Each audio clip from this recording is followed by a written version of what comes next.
Assalamualaikum warahmatullahi wabarakatuh. Selamat sore, selamat menjelang malam ini untuk Indonesia bagian timur. Salam sejahtera untuk kita semua. Om Swastiastu, Namo Buddhaya, salam kebajikan. Yang saya hormati tentunya Mbak Lisa sebagai moderator, bapak-bapak dan ibu-ibu, para menteri yang mungkin masih hadir atau wakil menteri, kemudian para pimpinan organisasi keagamaan, FKUB, kepala dinas, bapak-bapak ibu sekalian.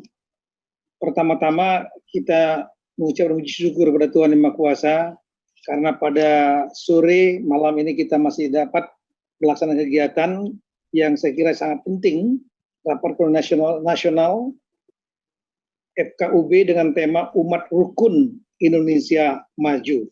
Dan dalam konteks ini, saya selaku Mendagri diminta memberikan sumbang saran tentang peningkatan dan penguatan peran Pemda dalam pemberdayaan FKUB. Sebelum masuk ke topik itu, saya pikir tidak ada salahnya juga saya sharing mengenai pemikiran kami, pemikiran saya tentang kerawanan potensi yang dapat merusak potensi toleransi keberagaman atau kerukunan umat beragama. Seperti disampaikan tadi oleh Bapak Presiden, Bapak Wapres, kemudian juga Menteri Agama, bahwa bangsa Indonesia sudah ditakdirkan oleh Tuhan Yang Maha Kuasa untuk menjadi bangsa yang majemuk. Ini adalah suatu keniscayaan dan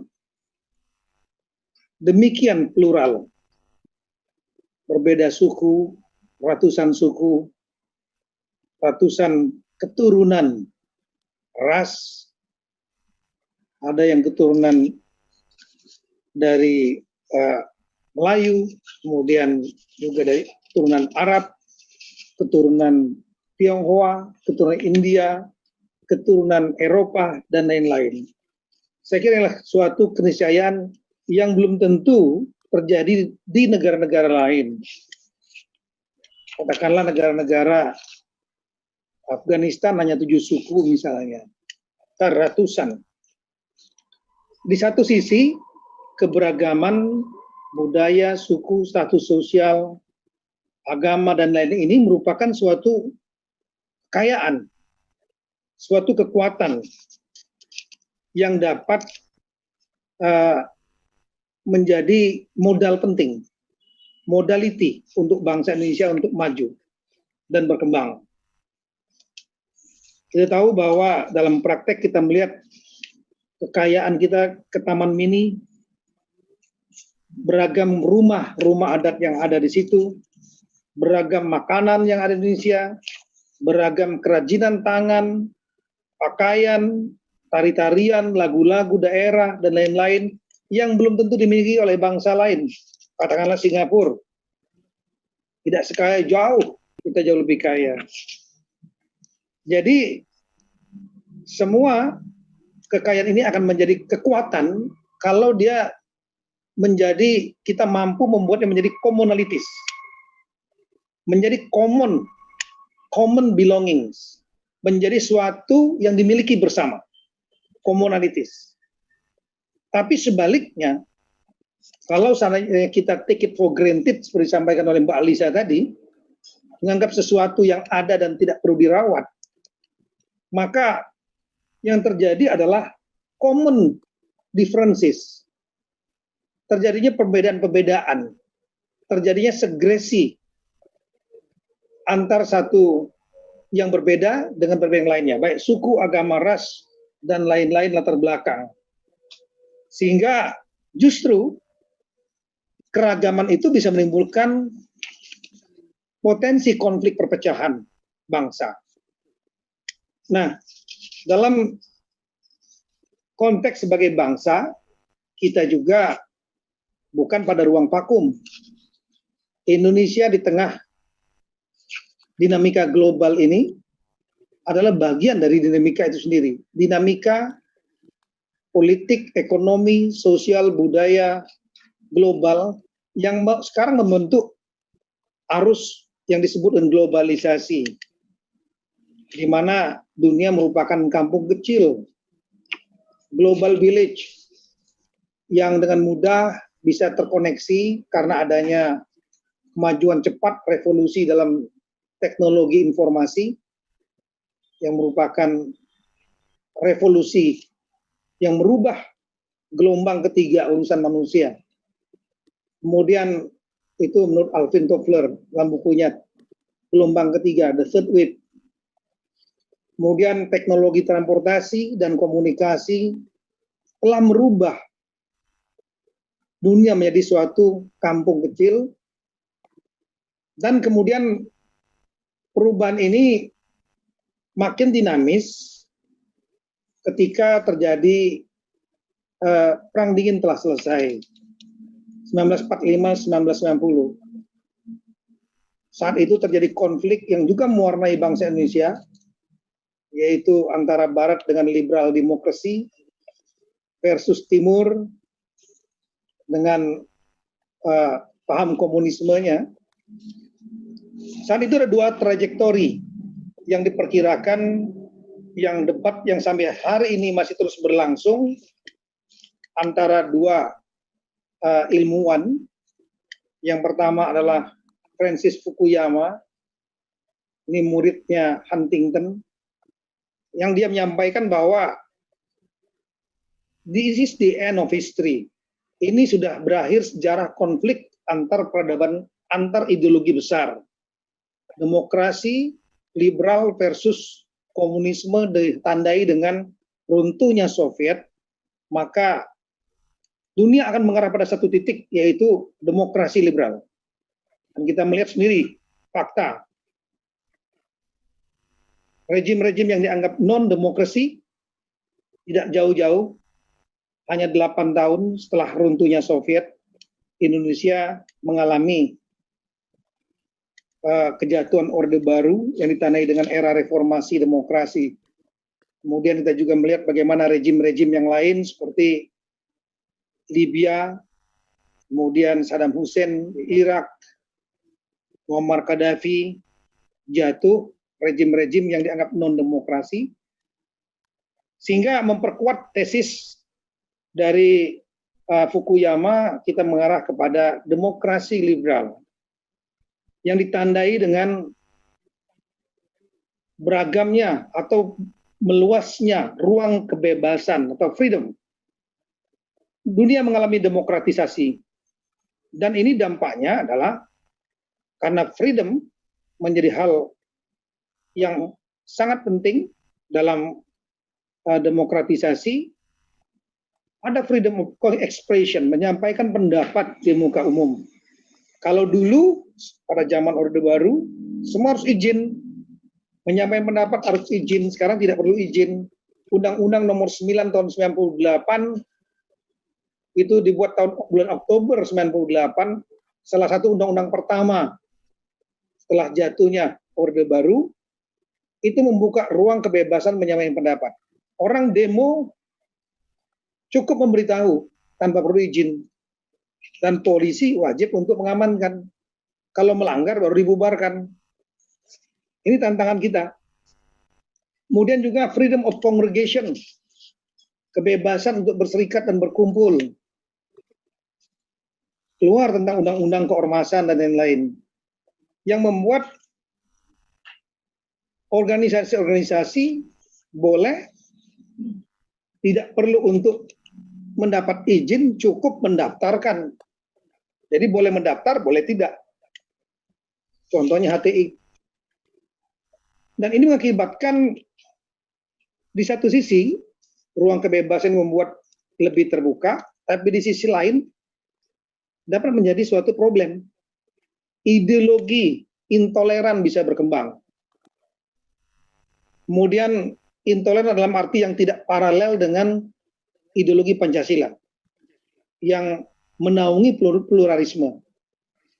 Kemudian organisasi-organisasi yang intoleran bisa berkembang. Cukup mendaftar saja.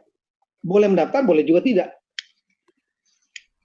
Nah, ini tantangan bagi kita, tantangan bagi demokrasi kita yang sudah diprediksi oleh Francis Fukuyama.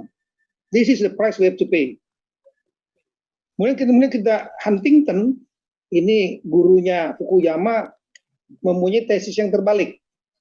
Dia mengatakan yang terjadi bukan berakhirnya konflik ideologi, tapi yang terjadilah clash of civilization, konflik peradaban.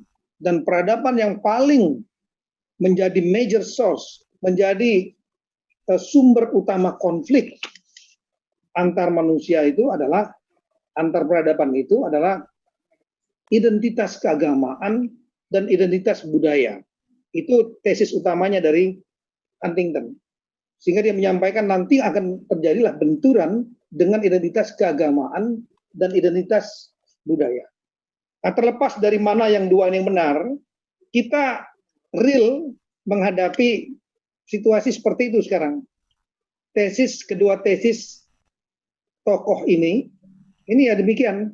Demokratisasi kita alami, kebebasan demo kita lihat hari-hari, kemudian tanpa perlu izin, dan kemudian kita melihat juga mulai identitas keagamaan mulai muncul kembali.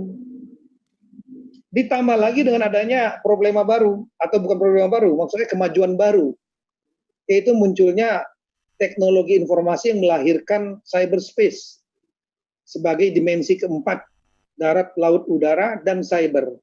Cyber ruang maya yang borderless, tidak ada mengenal batas. Sehingga kita melihat komunikasi dan interaksi sosial menjadi sangat tinggi, seperti kita lakukan sekarang ini. Secara virtual juga terjadi sangat tinggi. Muncul lagi hal baru yang merubah peta dalam industri media. Media konvensional mulai dikalahkan oleh sosial media. Kalau media konvensional, banyak saya kira tulisan membahas tentang apa nanti akhirnya, the battle between conventional media and social media. Dan kita melihat trajektorinya, sosial media lebih banyak mulai mempengaruhi opini publik dibanding media konvensional. Dan ini menjadi tantangan tersendiri, karena dengan sosial media semua orang bisa menjadi citizen jurnalis, dia bisa membuat berita, membuat gambar, membuat video, dia mengeditnya sendiri, bisa juga dibikin dengan teknologi sekarang, diedit seperti seolah-olah asli padahal tidak, dan kemudian langsung dibagikan ke ruang publik di ruang maya yang bisa menjangkau jauh lebih banyak dibandingkan media cetak misalnya, yang sekarang sedang mengalami sunset. Nah ini semua, ini menjadi tantangan bagi kita, artinya sampaikan Mbak Yeni dan Mbak Alisa tadi, Mbak Alisa Wahid, atau oleh Bapak Menteri Agama tadi, please don't take it for granted. Jangan menganggap hal ini, kerukuran ini sesuatu yang sudah ada saja. Sesuatu yang harus dirawat. Sama seperti kita merawat kesehatan. Kesehatan itu perlu dirawat. Kita tahu betapa mahalnya sakit setelah kita, betapa mahalnya sehat setelah kita sakit. Betapa mahalnya kerukunan agama ketika terjadi konflik yang dilatar belakangnya unsur keagamaan. Kita sudah merasakan pahitnya Ambon, pahitnya Poso, dan lain-lain. Kemudian dalam konteks munculnya potensi konflik yang dengan identitas keagamaan seperti yang disampaikan oleh Huntington, mengambil ruang demokratisasi yang disampaikan oleh Fukuyama. Satu buku yang menarik yang pernah saya baca yaitu tentang Destructive Power of Religion. Ini buku yang diedit oleh Harold Ellens. Dia menyampaikan bahwa agama itu diciptakan untuk membangun dunia atau kehidupan manusia yang konstruktif, yang membangun kedamaian dan lain-lain. Tapi seringkali ketika agama itu dipakai untuk kepentingan-kepentingan tertentu atau dimisinterpretasikan untuk kepentingan-kepentingan tertentu oleh pihak-pihak tertentu, itu bisa menjadi kekuatan destruktif, kekuatan yang menghancurkan, dan kekuatannya lebih menghancurkan dibanding dengan isu-isu lain, isu masalah kesukuan, isu masalah ras dan lain-lain, kalah dengan isu mengenai masalah keagamaan karena keyakinan bahwa itulah mandat dari Tuhan. Seperti kita lihat sekarang bagaimana kekerasan-kekerasan, spiral kekerasan mulai terjadi pasca karikatur Charlie Hebdo misalnya. Orang rela untuk melakukan kekerasan atas nama, in the name of religion. Nah, oleh karena itu saya melihat bahwa hanya sekedar mengingatkan bahwa kerukunan beragama ini harus kita rawat. Itu poin terpenting. Kerukunan ini harus kita rawat. Jangan sesuatu yang take it for granted. Dan kita menghadapi problema yang sangat dinamis saat ini. Ada demokratisasi yang membuat ruang kebebasan lebih luas. Orang bebas menyampaikan pendapat, orang bebas juga untuk derasnya masuk menangkap derasnya arus ideologi-ideologi yang mungkin tidak paralel dengan ideologi Pancasila. Nah, oleh karena itu salah satu upaya yang kita lakukan itu adalah kita harus memperkuat upaya-upaya preventif. Upaya preventif untuk mendeteksi, mencegah, dan sedini mungkin menyelesaikan potensi konflik yang berasal dari masalah keagamaan. Saya melihat bahwa FKUB memegang peranan yang sangat penting. Karena FKUB merupakan suatu forum koordinatif antar agama yang memang sudah keniscayaan. Nah, ini yang perlu kita dorong terus-menerus agar FKUB ini tidak pasif, tapi lebih proaktif. Proaktif untuk mendeteksi, proaktif untuk melakukan pemetaan potensi gangguan, proaktif untuk mencari solusi dan mediasi meredam seperti sampaikan Bapak Wakil Presiden tadi. Dan sambil membangun nilai-nilai kerukunan termasuk menggaungkan implementasi nilai local wisdom yang telah kita miliki, yang sudah kita warisi dan ditemukan oleh pendiri bangsa ini, yaitu Pancasila. Saya kira Pancasila adalah solusi. Demokrasi kita harus mengarah kepada demokrasi yang Pancasila. Kemudian dalam rangka memperkuat FKUB ini, kita melihat bahwa dari segi kelembagaan hanya tinggal 2 kabupaten kota yang belum memiliki FKUB.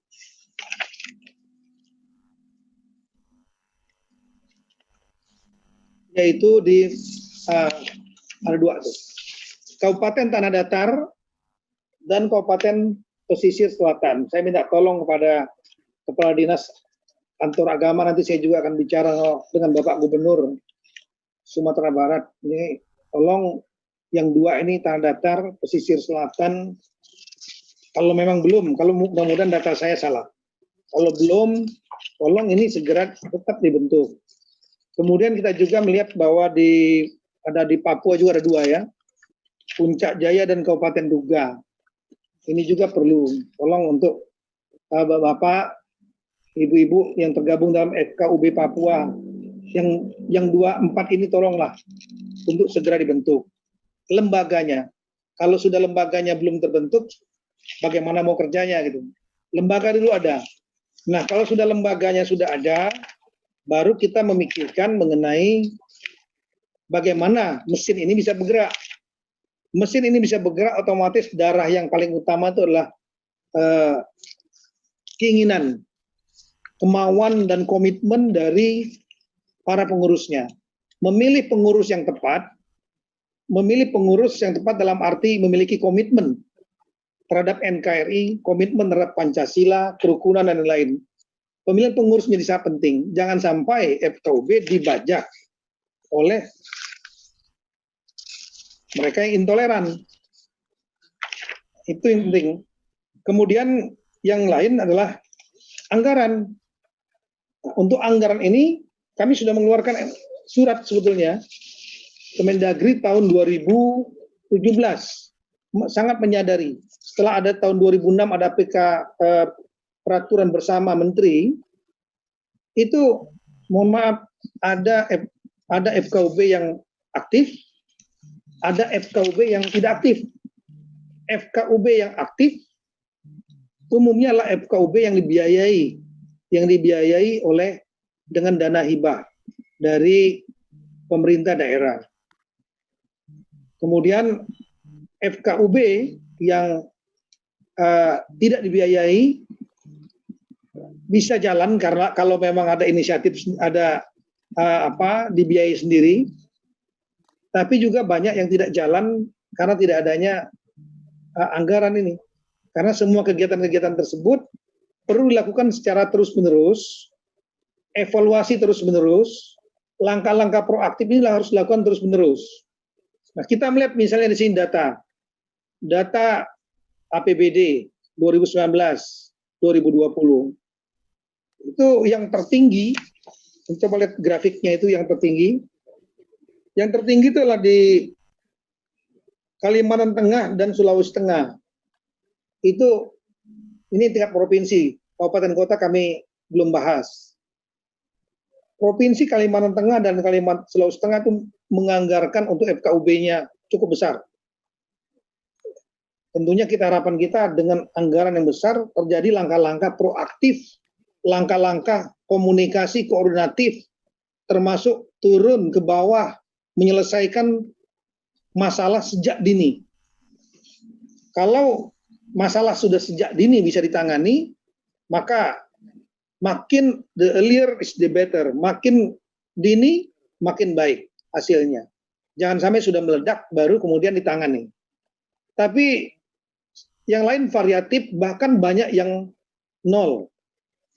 Di antaranya adalah misalnya tadi slide sebelumnya yang lain, Provinsi Bangka Belitung itu 2 tahun tuh nol, tidak memberikan anggaran untuk FKUB. Daerah Istimewa Yogyakarta, kemudian juga Provinsi Papua, nol. Yang lainnya kami lihat kecil. Yang nilainya di atas 1 miliar itu hanya Sumatera Utara, kemudian DKI, kemudian Jawa Barat, Jawa Tengah, cukup tinggi Jawa Tengah, kemudian juga Banten, Bali, Nusa Tenggara Barat. Ini yang tertinggi adalah Kalimantan Tengah dan Sulawesi Tengah, serta Sulawesi Selatan juga. Sulawesi Selatan juga di atas 1 miliar. Yang lain-lain ya memang kami lihat angkanya kecil-kecil, ini tidak terlalu besar, tidak maksimal.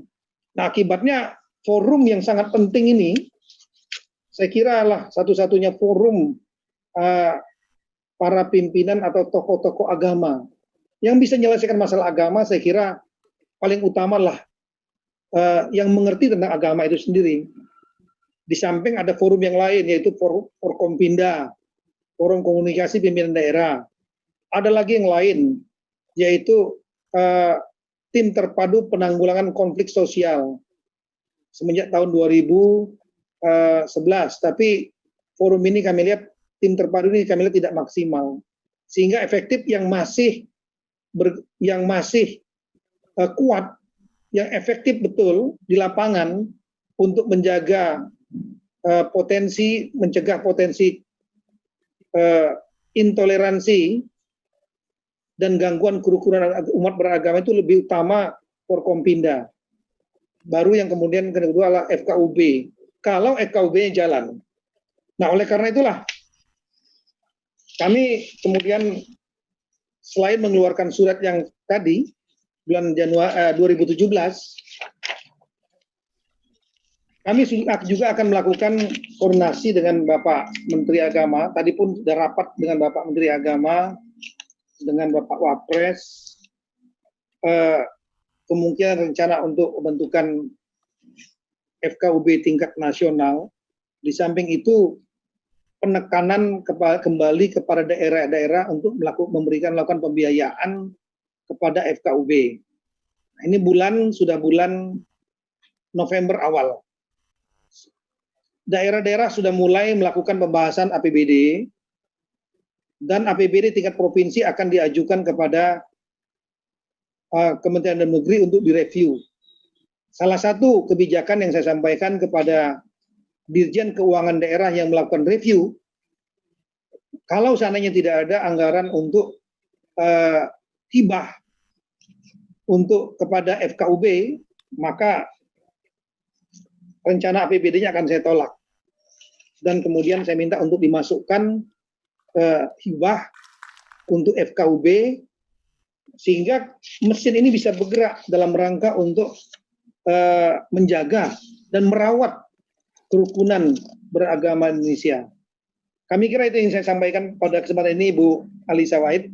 Sekali lagi saya terima kasih banyak atas waktunya, dan saya hanya ingin kembali menekankan pentingnya kita untuk mengintensifkan kembali implementasi Pancasila, karena inilah nilai dasar yang sangat penting bagi bangsa yang amat plural ini, yang bisa mengayomi semua keberagaman untuk menjadi commonalities, bukan menjadi common differences yang bisa meruntuhkan pilar-pilar bangsa ini. Sekian, terima kasih. Assalamualaikum warahmatullahi wabarakatuh. Tuhan memberkati kita semua. Om Santi Santi Santi Om.